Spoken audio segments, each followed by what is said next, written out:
énergique qui doit jongler entre sa vie de famille plutôt mouvementée et son métier. Bref, une maman à laquelle de très nombreuses téléspectatrices peuvent s'identifier. Et si elle vient nous rendre visite, c'est parce qu'elle retrouve son costume de flic pour notre plus grand bonheur pour une nouvelle saison. Et elle va vraiment vous montrer de quel bois elle se chauffe. Bonjour Cécile Bois, ravie de vous rencontrer. Désolé, j'ai pas pu résister. Je me suis dit, il faut que je le case à la fin.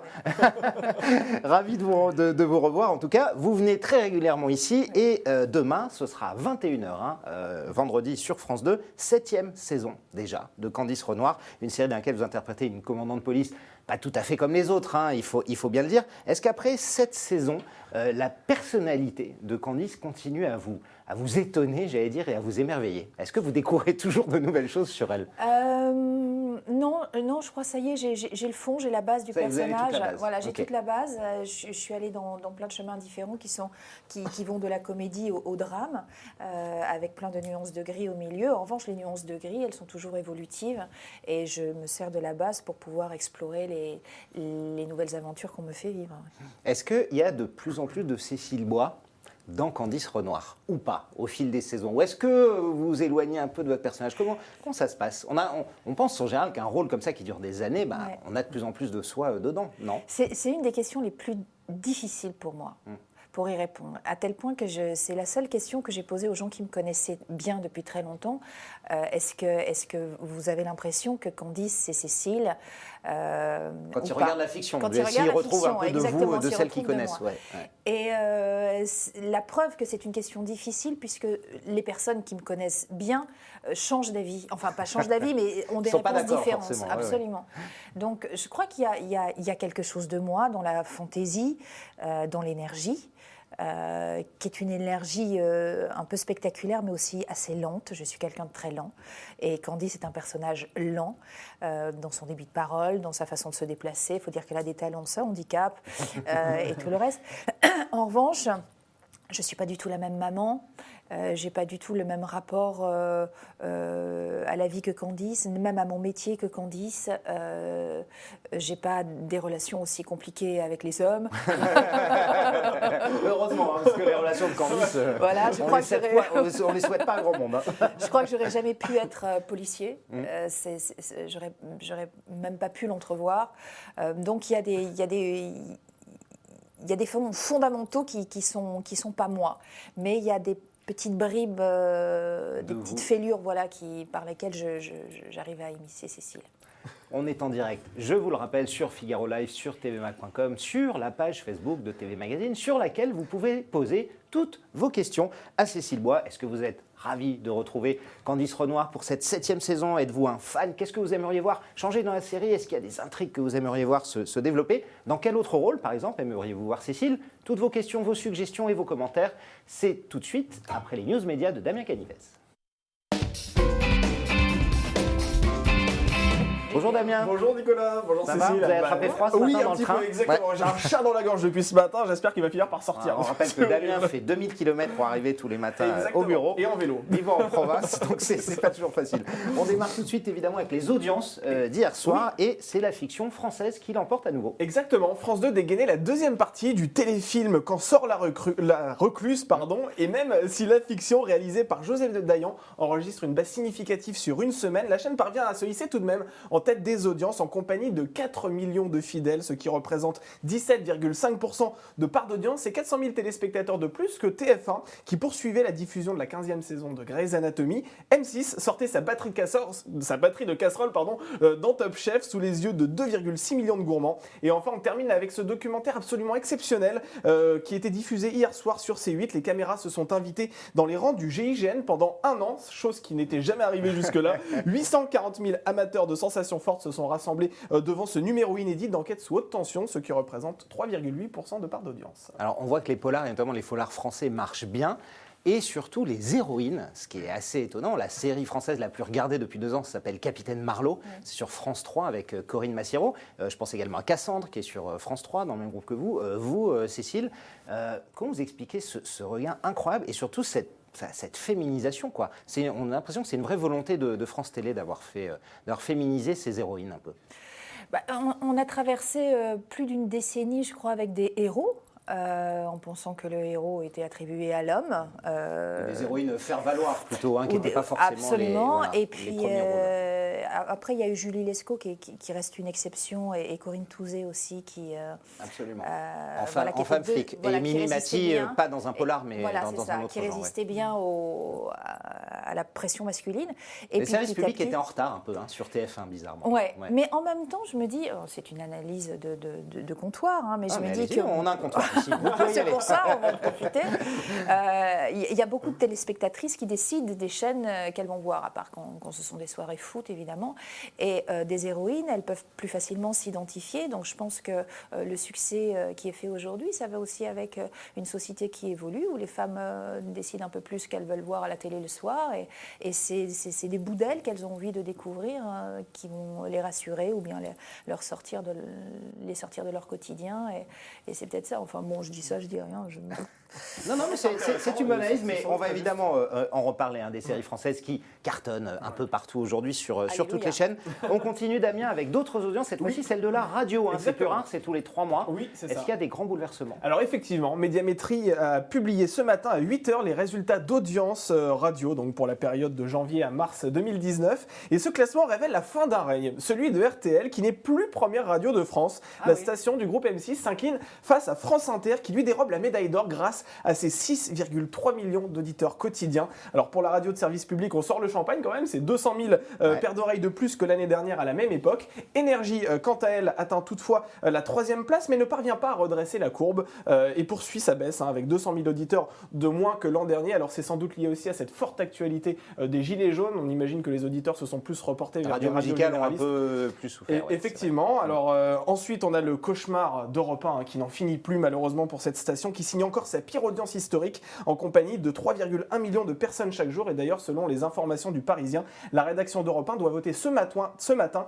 une motion de défiance contre le propriétaire de la station, Arnaud Lagardère. Et on rappelle que Europe 1 est passé sous les 6 points d'audience, qui sont désormais, je crois, la 8e radio de France. Au coup d'un coup avec nostalgie. C'est assez incroyable cette chute. Ouais. Vous écoutez la radio? C'est quelque chose que vous écoutez le matin ou le soir? En voiture. Ouais. Oui. Et quel genre vous écoutez? RTL2. Moi, je veux de la musique. De la musique. Je trouve qu'on est tellement, une des rares qui progresse beaucoup dans les musicales d'ailleurs. Mais je trouve qu'on est tellement dans la persécution de l'information. On entend un peu tout et n'importe quoi, les avis de tout le monde, où tout le monde se croit le droit de parler, et ils ont raison, mais du coup tout devient légitime, et c'est enfin moi je supporte plus Voilà, je supporte plus les informations quelles qu'elles soient, y compris sur les chaînes d'infos comme BFM, quand il y a un TF1. incendie à Notre-Dame, évidemment, je vais regarder parce que je veux suivre Notre-Dame, pas les infos mais Notre-Dame, et puis quand il y a un événement majeur, je vais écouter les titres, et puis après très vite j'ai besoin de basculer parce que je trouve ça en plus terriblement anxiogène. Vous pouvez pas rester 4 heures devant des gilets jaunes qui cassent. Je rêve. Ils font ça un petit peu sur Facebook. Je cherche des profils qui s'y attellent. Je rêve d'un journal de bonnes nouvelles parce qu'il y en a.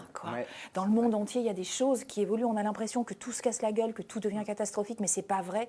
Il y a des choses qui évoluent d'une façon considérable aussi. Et je crois qu'en montrant les choses des bonnes nouvelles, les gens pourraient rentrer juste derrière. Là, comme on est dans du catastrophisme, les gens rentrent derrière, on devient pessimiste, se disent l'époque est noire, on va se casser la gueule, on va pas être heureux, on est condamné, il y a une espèce de condamnation au malheur, alors que s'il y avait un journal des bonnes nouvelles, on drainerait les gens vers le haut, on leur donnerait un esprit peut-être plus de réunion plutôt que de division, parce qu'on est en pleine division, en donnant notre avis à tout le monde, en pensant que notre avis est le meilleur, on divise tout le monde. Et je trouve l'information aujourd'hui dangereuse, parce qu'elle est orientée vers le sensationnalisme, vers la catastrophe, vers la mauvaise nouvelle, et on appuie, on exploite, on explore, et on en fait des caisses pendant des semaines et des semaines, mais putain, il y a des choses formidables qui sont en train de se passer dans le monde. Disons-le, exprimons-le, mettons-le en avant aussi pour changer les mentalités. Vous rejoignez d'ailleurs la majorité des Français qui ont une défiance par rapport aux journalistes, notamment depuis les Gilets jaunes. Il y a plus que 22% des Français qui pensent que les journalistes font bien leur travail. C'est au plus bas. Il y a cette défiance-là. Vous en êtes également, Cécile ? Je ne peux pas dire que les journalistes font mal leur travail. Les journalistes, ils donnent aussi ce que les gens attendent. Donc je ne peux pas vraiment avoir un avis négatif sur le travail. Pourtant, l'info est nécessaire, bien sûr. L'info est nécessaire, mais Il y a beaucoup d'infos à travers le monde. Il faudrait faire un juste milieu entre ce qui se passe de bien, peut-être une première partie de journal dans un moyen où on dit d'abord les mauvaises nouvelles et puis d'abord les. Et après on finit par les bonnes. Mais en tout cas faire un équilibre.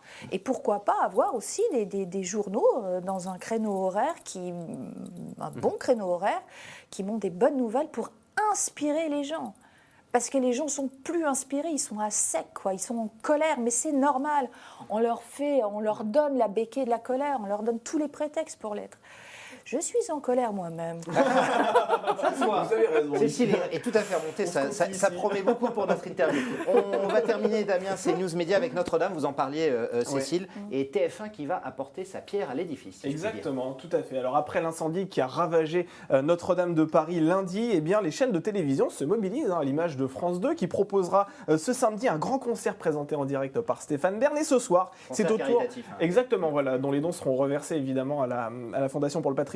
Et ce soir, eh bien, c'est au tour de TF1 de casser son antenne en programmant un numéro spécial de Qui veut gagner des millions. Voilà, donc plusieurs binômes, comme d'habitude, de célébrités se succéderont face à Camille Combal, qui est désormais l'animateur du programme. Très vite, juste après le drame, et voilà, pour récolter des fonds également. Ça a été annoncé hier, donc on a vraiment appris la nouvelle très récemment. Et l'argent récolté par les candidats sera bien sûr reversé à la Fondation du patrimoine. Alors on peut dire que ce jeudi est une journée très spéciale pour TF1, pour la première chaîne de France, car des appels aux dons seront relayés par des personnalités de l'antenne tout au long de la journée. Et les journaux de 13h et de 20h respectivement, présentés par Jean-Pierre Pernaut et Gilles Boulot, eh bien, s'attarderont également sur la reconstruction de Notre-Dame de Paris. Absolument. Vous nous avez parlé de Notre-Dame et de la façon dont vous l'avez vu sur les chaînes info. C'est ce genre d'événement-là qui touche au cœur et qui vous fait vous suivre l'information, Cécile? Alors oui et non, parce que j'ai eu une alerte info sur mon téléphone qui disait Notre-Dame brûle, donc j'ai voulu voir. Et une fois que j'ai vu, j'ai éteint la télévision, je ne supportais pas. Donc je préférais les alertes à l'image, parce que j'ai pas... Oui, c'était difficile. Ouais, c'était compliqué. Fini pour aujourd'hui, les infos, Damien? Exactement. Alors évidemment, d'autres news dès demain. Et tout de suite, place à la grande interview du Buzz TV. Toutes vos questions et tous vos commentaires avec Cécile Bois. On est en direct. La 7e saison de Candice Renoir démarre demain, vendredi. Vous serez au rendez-vous, bien sûr. Ce sera à 21h sur France 2. Et sincèrement, on a assez hâte de voir ça, Cécile, parce que vous nous aviez laissé sur un suspense assez insoutenable quand même, puisque la dernière scène de la 6e saison se terminait sur votre mariage à la mairie avec votre compagnon Max. Et ça avait coupé juste avant votre réponse. Est-ce que vous allez lui dire oui? Vous avez qu'à regarder. Non, un petit teasing, faites une petite. Non, il n'y a plus de secret, je crois. La saison a commencé à être diffusée en Belgique et en Suisse, et donc tout le monde sait que j'ai dit oui à Max. Vous avez dit oui, bien sûr. Voilà. Et on voit les images qui étaient magnifiques, c'est vrai. Voilà, donc j'ai dit oui. Une nouvelle vie pour. Elle a hésité, Candice, avant de dire oui ou pas? Alors, c'est pas dit. Non, je crois qu'elle a pas hésité. Elle était ailleurs, mais elle a dit oui de principe, on va dire ça comme ça, puisqu'elle était là pour ça. Voilà. Et puis, non, elle y croit. Au moment où elle a dit oui, et d'ailleurs quelques mois qui précèdent avant son mariage, elle y croit. Elle est la seule à y croire avec Max, mais elle y croit. Et ça va être la saison un petit peu ça va être un peu la saison de la vérité, c'est-à-dire qu'elle va être, une fois n'est pas coutume, très très égocentrée. Elle va prendre pour acquis tout ce qu'elle a créé, elle, toutes les décisions qu'elle a prises, mais sans en assumer aucune des conséquences. En revanche, ce sont tous les autres autour qui vont assumer les conséquences de ces décisions à elle. Et il va y avoir forcément des conflits, que ce soit avec sa sœur, que ce soit avec Antoine, que ce soit avec les collègues. Et petit à petit, au fur et à mesure de la saison, ces obstacles-là vont lui permettre d'aller vers sa vérité à elle et donc de s'entendre beaucoup plus. Alors vous parlez d'Antoine, Dumas, qui joue le rôle du commissaire, justement. Ça commence avec notamment un accident de voiture qu'on va découvrir là pour lui. Vous avez souvent joué au chat et à la souris avec lui. Comment ça va évoluer un peu les relations entre Candice et Antoine? On joue un peu moins au chat et à la souris sur cette saison, parce que le fait que Candice se soit mariée, ça établit un fait lourd, qui nous empêche, moi qui m'empêche d'être dans une conquête ou reconquête, de séduction, bien sûr, et lui qui accepte finalement beaucoup plus qu'elle cette situation-là. Donc, on va avoir une personne entre nous qui sera ma sœur, qui va jeter de l'huile sur le feu et qui va nous permettre de communiquer, Antoine et moi, autrement. Mais c'est vrai que... On voit ici les images du teasing avec cet accident terrible qui arrive au début du film. Ouais. C'est vrai. Elle va jouer un peu les intermédiaires, c'est ça enfin, Elle ne va pas jouer les intermédiaires, mais elle va analyser la situation beaucoup plus rapidement que Candice, finalement. C'est Candice qui agit et c'est Candice qui est à la traîne dans la réflexion de ce qu'elle fait.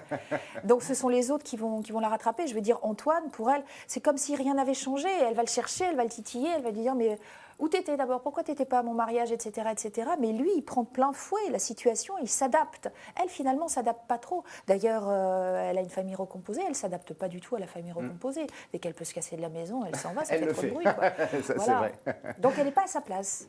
Damien, oui. On a déjà des questions. Exactement, nous sommes en direct sur la page Facebook de TV Magazine et sur le Figaro.fr. On attend toutes vos questions. Alors les premiers commentaires sont déjà arrivés et je dois déjà lancer un appel au Cannes parce que nous sommes à quelques millimètres d'une demande en mariage. Voilà, alors il y a Hervé, il y a Caillou là qui sont vraiment amoureux de vous, donc calmez-vous les gars, à un moment donné, ça devient gênant. Elle vient de dire oui en plus. Voilà, exactement, en plus, vous vous rendez compte? Elle vient de dire oui, elle est mariée en vrai et dans voilà, la série. On va avoir des soucis, nous, ici au Buzz TV. Une question de Jérôme qui souhaite savoir sur Twitter, est-ce que les gens vous appellent Cécile dans la rue ou Candice? Ah ouais, c'est étrange parce qu'à la première saison, quand elle est sortie et qu'elle a marché, j'ai vraiment pensé que les gens m'appelleraient Candice. Ouais. Et en fait, pas du tout. Ils m'ont appelée Cécile. Et c'est aujourd'hui où les gens dans la rue m'appellent Candice et ne savent, même au bout de la parce qu'ils dans connaissent 7e pas saison. Votre nom c'est ça, mais même des journalistes parfois m'appellent Cécile Blois, Cécile Dubois. Pourtant, Bois. Oui, c'est facile en général. Plutôt simple. En plus, on peut faire des jeux de mots avec beaucoup plus facilement que sur Blois ou exactement. Dubois. On en a d'autres. Je vous en ai gardé pour la fin. Parce que je les connais tous. Au début, à la fin. Oui, vous les connaissez tous. Normal. Donc, non, on m'appelle de plus en plus, depuis 3-4 ans, beaucoup plus Candice. Hier soir encore, j'étais au théâtre. Une femme m'a pincé pour que je me retourne en disant Candice. Waouh. Voilà. Et qu'est-ce que ça fait en général? C'est plutôt flatteur, non, j'imagine, quand on vous appelle comme ça? Ou ça fait la distance entre votre personnage et... Non, moi je préfère qu'on m'appelle Cécile parce que je me dis, quand on m'appelle Candy, j'ai l'impression d'être à eux. Quand je suis Cécile, je suis à moi. Et j'estime que quand je ne suis pas sur un plateau, je ne suis à personne. Enfin, vous êtes à vous-même. Ouais, je suis à moi-même, à la vie que je choisis, etc. Donc c'est vrai que si on me donnait à choisir, je préférais qu'on m'appelle Cécile. Ça voudrait dire en plus que les gens s'intéressent suffisamment à moi pour connaître mon prénom et ne s'intéressent pas seulement au personnage que je joue. Donc, bien sûr, je préfère qu'on m'appelle Cécile dans le pseudo. Alors, Candice, on va donc... Il suffit de me dire un truc et on fait le contraire.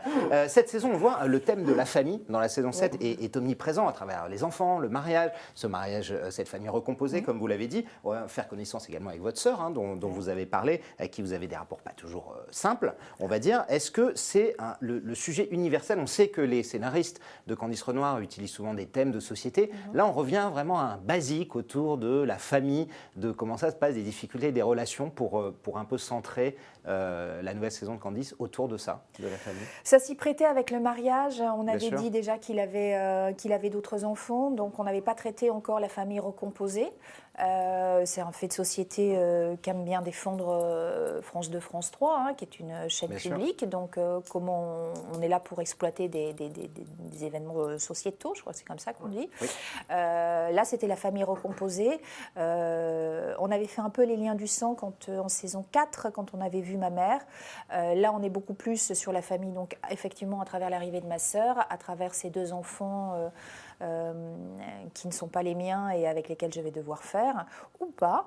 Et ça va se décliner aussi sur les enquêtes. Et puis c'est plutôt pas mal d'avoir un point d'ancrage pour pouvoir développer en se disant, bon ben voilà, cette année ça sera la famille, donc au niveau des enquêtes comme au niveau du perso, on va orienter Candice sur la famille. C'est un point de départ qui est plutôt intéressant, comme l'année dernière c'était les amours, voilà, la saison de l'amour, bah là voilà, c'est parfois des sujets de société nombreux. Absolument, il y a un épisode notamment sur les SDF femmes, moi qui m'a beaucoup touchée dans son sujet, où on a retrouvé un personnage qui était là en saison 3, Sandrine Lebert, voilà, qui apporte beaucoup de poésie et de drame dans un personnage, voilà, d'une femme que j'ai connue, enfin que Candice a connue, qui voulait vendre un rein pour sauver sa fille en saison 3, et qu'elle retrouve dans la rue et qui a perdu la raison, quoi, à force d'être errante, et ça c'est une réalité. Voilà, après des choses plus légères où on a essayé de reproduire un épisode à la Colombo où on connaît tout de suite qui est le meurtrier et où on se tourne autour. Voilà, ça c'était délicieux parce que j'ai pu rajouter des trucs Colombo. Ouais, ça, on a sorti le cigare. Enfin bon, voilà, à la Colombo, c'est plutôt sympa. Cette saison, ça commence à faire beaucoup. C'est même très bien pour une série. Et les audiences sont toujours au rendez-vous. 5,5 millions en moyenne l'année dernière, en plus en comptant les replays, évidemment, les nouveaux modes de consommation. Cette longévité, comment vous l'expliquez? Je ne l'explique pas. Non. Chaque année, j'ai peur que ça baisse, mais chaque année, pas seulement au niveau de la sortie. Cette saison, vous étiez dit à la 2e ou 3e, ouais. Si on arrive là, vous auriez signé tout de suite, j'imagine. Oui, je pense. Ouais. Je pense, oui. On ne sait jamais, en fait. Rien n'est jamais acquis. Non, mais à l'heure du replay, à l'heure de Netflix, à l'heure de la vidéo à la demande, comme on dit, disponible partout, c'est pire. C'est incroyable encore qu'une série fasse ce score-là. Oui. C'est pour ça que je m'attends à un moment que ça tombe et ça sera normal parce qu'on est monté chaque année en fait. Plus ou moins, mais on est monté encore l'année dernière. Je ne sais pas combien de téléspectateurs on a en plus, parce que ce n'est pas mon métier, les chiffres. Mais on est encore monté. Vous avez gagné encore un peu, effectivement, et grâce au replay aussi, qui sont maintenant comptabilisés dessus. Ouais. Mais vous attendez à ce que ça tombe, vraiment? Vous êtes dans cette optique en disant... On ne peut pas monter éternellement, donc soit ça va stagner, soit... à chaque fois, je me dis, on a trouvé notre public. Alors c'est vrai qu'une fois, on avait rediffusé Candice les mercredis. Et il y a plein de gens qui regardent la télé le mercredi, mais qui ne le regardent pas le vendredi soir. Donc, ils ont découvert Candice. Donc, tout à coup, il y a eu une flambée, on va dire, la saison suivante. Après, j'ai des gens qui m'écrivent et ça devient générationnel. C'est-à-dire que je vais avoir des mères de famille qui m'ont dit je suis en train de le faire découvrir à ma fille, elle ne voulait pas regarder la télé avec moi. Et puis, finalement, maintenant, on attend les rendez-vous. Après, il va y avoir la grand-mère qui va le montrer à sa fille et à sa petite fille en disant il faut qu'on le regarde et ça sera un moment de rendez-vous. Ça se transmet, oui, ça fédère en tout cas. Et beaucoup de personnes qui disent ça fait 3 fois qu'on regarde la saison précédente, on s'échauffe pour pouvoir tout bien suivre. Ils les connaissent mieux que moi, quoi. Et je trouve ça assez joli comme histoire. Damien? Oui, il y a du monde sur la page Facebook de TV Magazine. Alors on salue Dom Lou qui sera présente demain soir pour la nouvelle saison de Candice Renoir. Il y a également Véronique qui vous adore. Voilà, Annie, Elisabeth qui a une question sur Notaires Inconnus de Raphaël de Casabianca dont on parlera dans quelques instants. Et une question de Camille qui souhaite savoir sur Twitter pourquoi vos tenues sont-elles moins colorées qu'avant? C'est vrai que dans les premières saisons, vous étiez tout le temps en rose, vous étiez tout le temps avec des couleurs très flashy et c'était quand même un peu moins voyant. Elle est devenue plus sobre, Candice, c'est ça? Alors non, pas du tout. C'est que à partir de la saison 4, on avait déjà les codes de Candice qui étaient le rose et le rose fort. Et puis en saison 4, on a basculé plus dans le drame en allant fouiller un peu le fond du personnage. Et après, on a redonné des couleurs doucement. Mais depuis la saison 6, on a recommencé un peu la couleur. Et sur cette saison, et elle n'a pas vu encore la saison, mais elle va voir, elle ne va pas être déçue. On retrouve le rose et on découvre aussi du orange et on voit aussi du violet. Et c'est un feu d'artifice où on récupère les... C'est assez lié souvent à ce que traverse Candice. On mélange un peu le fond et la forme. Après cette saison dans Un pot de Candice, je ne peux pas empêcher de vous poser la question. Combien de temps encore, je veux dire, tant que la série marche, est-ce que vous pouvez rester, Cécile, encore 4, 5, 6, 8, 10 saisons, pourquoi pas, dans le rôle de Candice, ou est-ce qu'à un moment vous aurez envie de bouger, de faire peut-être autre chose? Alors j'ai envie de bouger, j'ai envie de faire autre chose, surtout depuis 2 ans. Vous avez déjà fait des infidélités, hein. Vous avez tourné pour TF1, je crois, c'est ça? Oui, c'est ça. Des infidélités, je dirais pas ça. Non, à France 2, non. On rappelle que vous n'avez pas de contrat exclusif. Vous pouvez tourner pour France 3, Absolument, TF1, M6, peu importe. je n'ai pas de contrat d'exclusivité à France 2. Moi, je vais là où les sujets sont jolis. Et il se trouvait que TF1 est venu vers moi pour me proposer un très joli sujet et interpréter une femme assez exceptionnelle. Donc je suis allée vers cette histoire. Il se trouve que c'était TF1 qui le diffusait. Je vous demande ça parce que souvent les comédiens ou les comédiennes ont peur de cette étiquette qu'on adore coller en France en disant elle c'est Candice Renoir, elle ne jouera pas autre chose, elle c'est Joséphine Ange Gardien. Je suis condamnée à plein d'étiquettes. Vous voyez la partie émergée de l'iceberg, mais je peux vous dire qu'en dessous c'est pareil. Je suis bourrée d'étiquettes un petit peu partout. Je suis un produit télévisuel. Je suis peu une comédienne et je le regrette, mais c'est comme ça que fonctionne aujourd'hui la télévision. On est tous des produits de consommation. Je suis un produit de consommation. Voilà. J'ai pas d'illusion du tout là-dessus. Donc oui, j'ai envie de faire autre chose. Quand ça m'est possible, je le fais. Mais ça ne veut pas dire, c'est pas parce que je veux faire autre chose que je veux nécessairement arrêter Candice. Des fois, j'ai envie d'arrêter Candice parce que c'est lourd, parce que ça m'impose une discipline qui est extrêmement lourde. C'est plus de 6 mois de tournage, 7 mois de tournage, je crois, à 7. Ouais. C'est loin de chez moi. Des fois, je me fâche avec les scénaristes. Des fois, pas avec l'équipe en général, mais souvent avec les scénaristes. Et des fois, j'ai envie de laisser tomber parce que je me dis, est-ce que tout ça en vaut la chandelle et j'ai besoin de me recentrer sur autre chose. Et c'est extrêmement salvateur finalement parce que je suis obligée de me demander pourquoi je continue. Et je continuerai tous les ans à me dire, on part du principe que j'arrête Candice. Et si j'arrête pas, pourquoi je reste? Et tant que les réponses pour moi me conviennent, je continue Candice. Oui. Le jour où j'estimerai que je fais Candice pour de mauvaises raisons, alors j'arrêterai Candice. Je dépends du succès de Candice vis-à-vis de la chaîne. Si Candice demain fait 2 millions, ils vont remettre en cause forcément la suite. Oui. Donc là, je serai obligée de suivre ce mouvement-là. Et je ne suis pas dupe. Si le Candice est périmé, Cécile sera périmée. Je sais que c'est une condamnation, c'est comme ça. Il faudrait partir avant et en même temps, pourquoi me priver de faire mon métier? Et j'estime que dans Candice, je le fais absolument, puisque le personnage est suffisamment riche pour exploiter beaucoup de facettes, et c'est ce que j'aime jouer. Et Candice, et la production le sait, les scénaristes le savent et travaillent en conséquence, m'offrent l'opportunité de jouer un peu partout. Et vous le verrez évidemment dans cette saison 7. On dit au revoir à quelques internautes. Voilà. On arrive déjà au bout. On dit au revoir alors à Elisabeth qui voulait savoir la diffusion du numéro de Notaires Inconnus, l'émission de Raphaël de Casabianca auquel vous avez participé. Vous êtes parti dans les Hautes-Alpes, je crois. Ouais. Ça sera diffusé avec Raphaël Langlais d'ailleurs. Voilà. Antoine, comment ça s'est passé? On ne peut pas trop en dire, mais ça s'est bien passé. On rappelle, c'est la version de Rendez-vous Inter Inconnus, mais qui se passe en France. Voilà. Ça va être un numéro rythmé, je sais pas, parce que je suis beaucoup tombée quand même. Mais, dur. J'ai éclaté de rire, j'ai jamais autant ri, beaucoup grâce à Raphaël Langlais, qui est quand même l'homme le plus drôle que je connais, contrairement à ce que dit son personnage, enfin à ce qu'explique son personnage. Mais j'ai aussi, je me suis effondrée en larmes aussi devant l'adversité, voilà. Mais j'ai rencontré des gens, donc en France, même pas d'une culture différente, exceptionnelle. Et puis l'équipe, l'équipe de malades avec qui j'ai fait cette émission, ça m'a donné plein d'admiration.